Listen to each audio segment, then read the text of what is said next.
One of the big situations that everyone's excited for this weekend is the return of Dak Prescott. It looks like he's on track to come back this week for the Cowboys.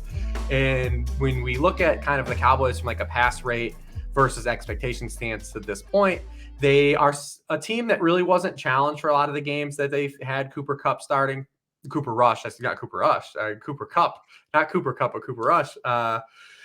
They really kind of just didn't put Cooper Rush in any situations where they really pressed him. Like they threw when they had to with Cooper Rush, but they weren't really saying Cooper Rush, go out here and start us off on fire. And then when you look at it from a stance of where the Cowboys were offensively, this team really has struggled to generate points on drives without Dak Prescott. So what can we expect from Dak Prescott in the terms of just lifting the tides of this offense and maybe some changes that we'll see from like an aggressive stance and reaching the red zone? So this year, the Cowboys have had a negative pass rate over expectation in every single game. I think they're bottom 5 right now in the league in pass rate over expectation total. But last year, they were 8th overall, and they were throwing a lot more, obviously. Now, the defense for the Cowboys this year has been good enough and have put them in situations where they really don't have to be throwing the ball that much. I think, I don't remember what podcast it was, but a couple of weeks ago, someone pointed out that the Cowboys basically know what they have in Cooper Rush, and they're not going to extend the boundaries of what he can do. And the hope is that the Cowboys do extend that with Dak when he returns. So I do think there are some positive signs that when he comes back, they are going to pass the ball a little bit more. Now, they may ease him into it more than people hope, and it may take some time, but I'm optimistic that guys like CeeDee Lamb will continue to get the volume, and not only will his share of targets stay the same, but the volume of targets he'll get will go up as well.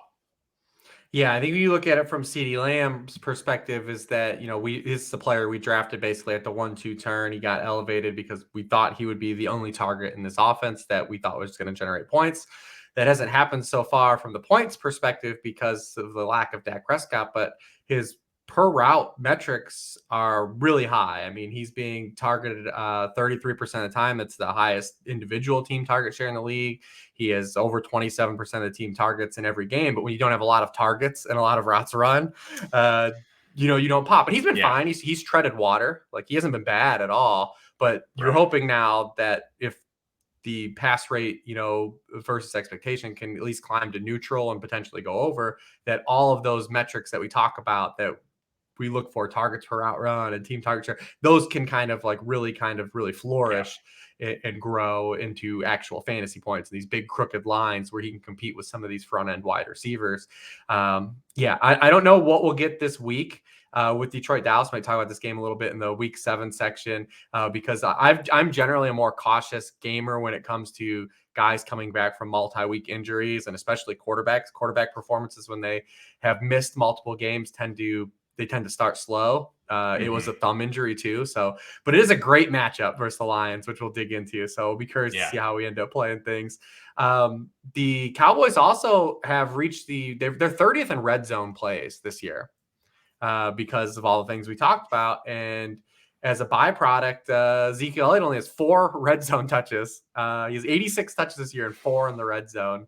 Only J.D. McKissick has a lower rate of actual percentage of touches that come in the red zone among running backs. So maybe a little bit of life there too for the running backs, although Zeke is conceding a little more work to Tony Pollard in years past. And the receptions are the one thing that we probably can't really bank on, right? For the Cowboys running backs, like they didn't, even in the one game sample with Dak Prescott, these guys weren't targeted. And that's kind of been the thorn for the Cowboys guys so far, but maybe some touchdowns will be coming along the way for those guys.